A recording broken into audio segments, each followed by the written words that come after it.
I'd like to introduce Dr. Carrie Brenner. Carrie is a senior application development scientist for the Rutherford Appleton Laboratories Central Laser Facility. She's a plasma physicist and an innovator who uses the most powerful lasers in the world to study what happens when extreme bursts of light come into contact with matter.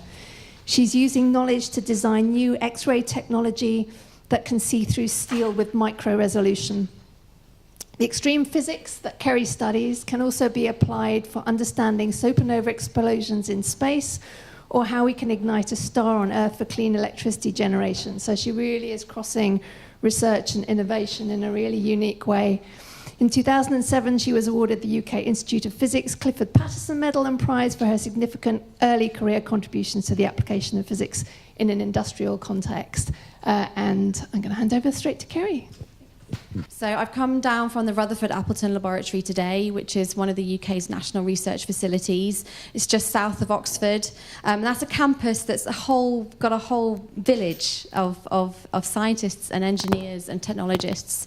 So that's, if anyone wants to meet a whole bunch of scientists all in one place, working on stuff from environmental science to space technology to particle physics to medical research, biomedical research, chemistry, and anything, any combination that you can think of, there are people that come to us, that come to the postcode where I work, to do their science and their experiments and do their collaborations, and then they go home. So we always get this kind of influx of people and minds and ideas coming through. The bit that I work in, though, is called the Central Laser Facility, and aptly named after this event tonight, so I was very excited when I saw the name. I love all things lasers. I've been working in the CLF now for 10 years, and we supply lasers that are then used by scientists from all different areas of research. We've got people that are doing intracellular microscopies. They're looking right inside cells and figuring out how the little things happen inside the cell, so they can do that from biomedical and cancer research as well. And then right up to the far end, which is where you build the most powerful lasers in the world and then shoot them with stuff, which is the bit that I do. Now, just to put that into perspective of what the most powerful laser or the most intense laser is, and those kind of descriptions, intensity is a measure of how fast you deliver energy in time. So you take a little bit of energy that you measure in joules, and then we divide that by a time, which is how fast the light flashes, and over an area, and that's how tightly we focus the light. The intensity of sunlight during our wonderful summer that we've just had, the hottest that it would get on the peak area on the Earth would be about 0.1 watts per centimetre squared, a unit, but just 0.1. But when we build these intense laser beams and focus them and strike them down onto a material, we are dumping light in 0.5 trillionth of a second that has an intensity of 1,000 billion times more than the sunlight you experience on the hottest point of the Earth on the hottest day.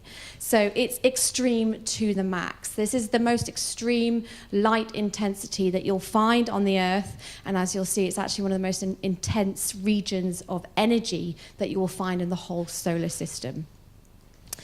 We fire beams into target chambers. This is a look into one of our target chambers here into the lab. So this is a big aluminium and steel vessel that we then position our tiny little target that's going to be obliterated by the laser, surround it by diagnostics and things that are reading the information that comes off that extreme interaction, and then we close down the hatchet and we evacuate all of the air. So we pull all of the air out, so there's no air inside, and it's a pure interaction with the laser and just the material that you choose.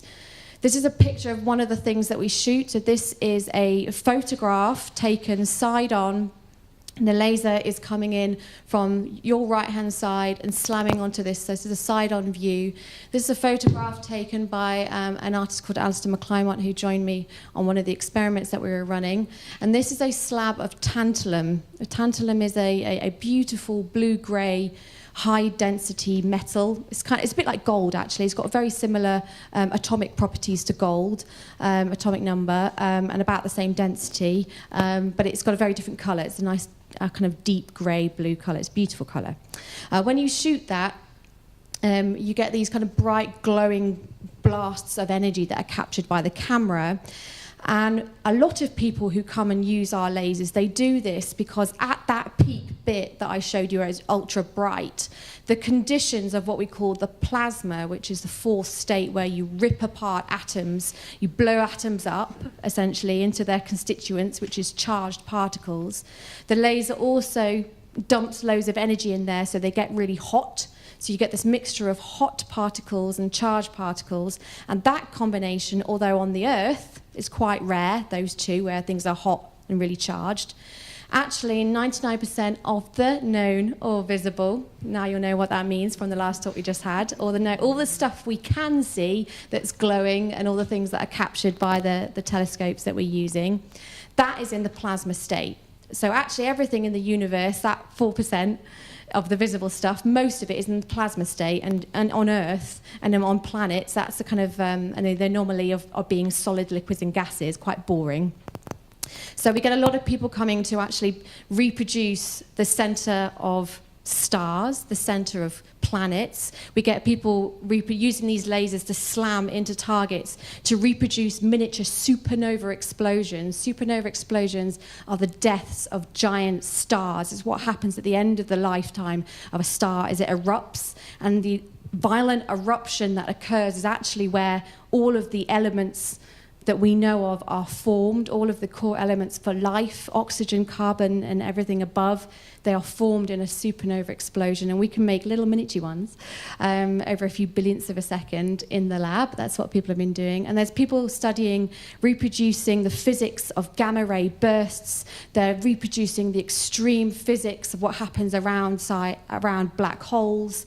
And people are getting really imaginative and creative with the types of physics and science that we can now do, because we have these lasers available to reproduce these extreme conditions that we will never ever reach physically, that we can only ever see, but now we can actually bring those conditions right back down to the Earth and look at them up close.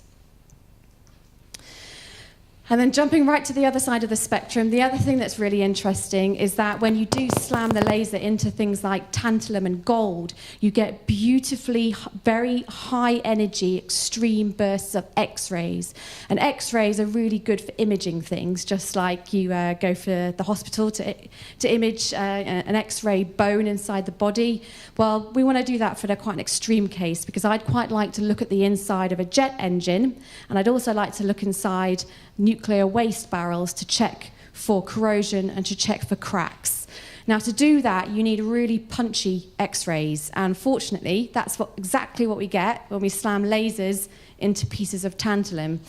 Not only are those X-rays really punchy, so they can go right through a jet engine, they come from a tiny point source, which means that when you use them for X-ray imaging, that they have a very high resolution, so they can see very fine features even when they're going right through jet engine turbine blades and nuclear waste barrels.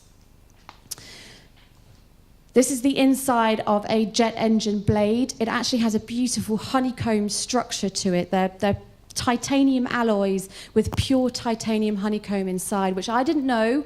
The company who lent it to us didn't tell us any details about what was inside this blade.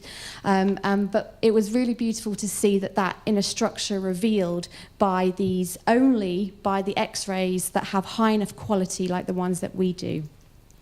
And now we're pushing it to an even bigger extent. So this is an experiment we did in February, only this year.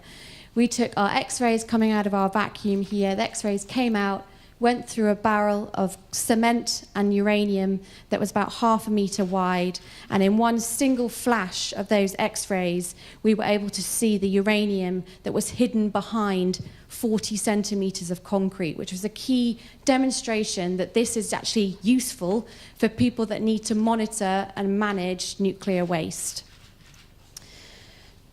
So whether you're exploring the universe or you're trying to do something that's going to make jet engines better or nuclear waste safer, the one thing I think I have found in my experience that combines physicists and joins scientists as a whole is that we are creative and critical thinkers. It's that core combination, that skill set of being able, we've My training as a physicist teaches me to think critically, to be able to know when I see a result or I make an observation, I know how to test how real that observation is or what information that observation is giving me in a critical way. But to know what to look for in the first place, to answer a question that's never been asked before, is one of the best examples of what a scientist is, because that is how you push forward knowledge. That is how you push on the knowledge frontier. It's by asking something that no one's ever asked before and trying to figure out how you're going to answer that question in the best way. And so for me, that's why I always describe myself as a creative and critical thinker. And my interactions with artists, I found that actually that's exactly the core skill set of an artist as well. Underlying discoveries and science and art is people. We do science because we want to answer questions around the world, we want to improve society, we want to give something back to our inquisitive minds. So I think that's another thing that we mustn't always forget, is the people and the creativity behind the science and the physics. And with that, I will finish off and leave you with my hypothesis that together, the science, technology, engineering, arts, and mathematics areas, these are the creative industries. And a quote from Albert Einstein, which really resonates with me, which is that imagination is more important than knowledge.